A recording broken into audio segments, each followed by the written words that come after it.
Android security is a bit of a trending topic, and with people's increased reliance on their smartphones, watching this video is going to make sure you can continue to stay safe. Let's get.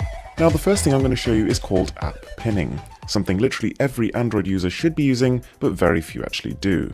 And unfortunately it's hidden away in the darkest corner of your security settings, but once you turn it on, it allows you to use applications from your lock screen. And the implication of this is that if you want to let somebody borrow your phone to play a game, to use an app, to make a call, then you can make sure they do that without accessing any of your private stuff. The only way for them to be able to get back into the phone would be to hold down the back and the menu button and then use your password, which obviously they don't know.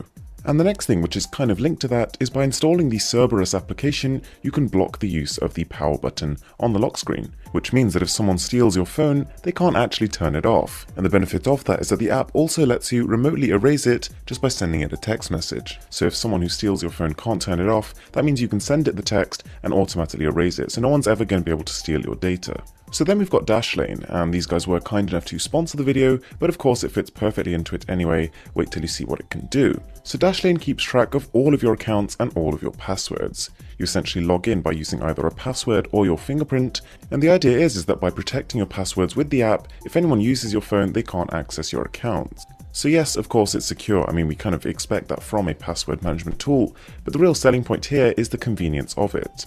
So once you've stored your passwords in, you can simply, with one tap, go straight to the site and your details will be automatically filled in. And on a related note, probably my favorite feature of the app is for it to automatically generate the most secure passwords. So you set a bunch of parameters for it to work under, such as the number of characters, whether you want digits, letters, symbols, or you want it to be pronounceable, and instantly it just creates something for you to use. Within just a couple of clicks, you can then assign that password to be used for any one of the accounts you've linked. Also a nice touch, it allows you to keep your secret notes secret.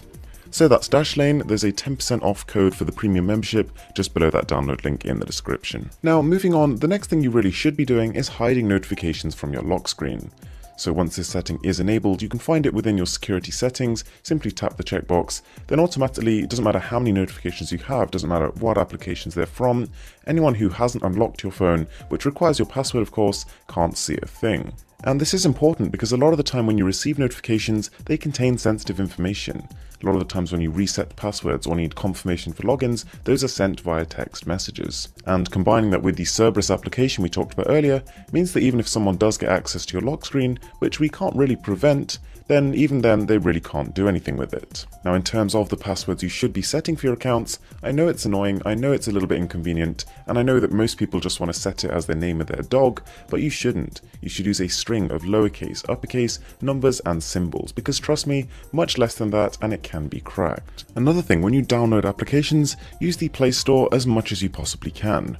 All these apps have been checked, their certificates verified, and these are generally, almost all the time, completely safe. Now, failing that, if you can't find the app or the version of an app that you want from the Play Store, which does sometimes happen, the only safe alternative is APK Mirror. This is the one site for which the apps have the exact same digital signature as they do on the Play Store, which is how you verify that they're not malware. Now, one more thing which a lot of people overlook is that oftentimes your phone comes with a default inbuilt browser.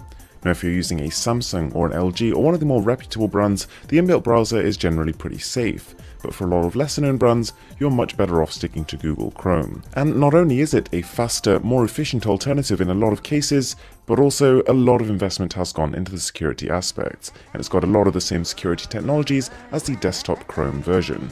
So of course it's going to be better. So guys, I really hope you enjoyed the video.